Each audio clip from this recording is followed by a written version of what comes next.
বন্ধুরা, কাল কালকে আমি গতকাল আমি ফাইনাল কোট পুট্টি মারলাম, তা আজকে ঘষবো।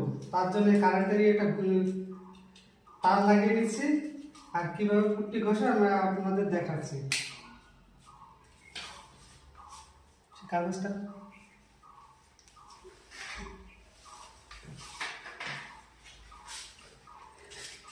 এই দেখুন।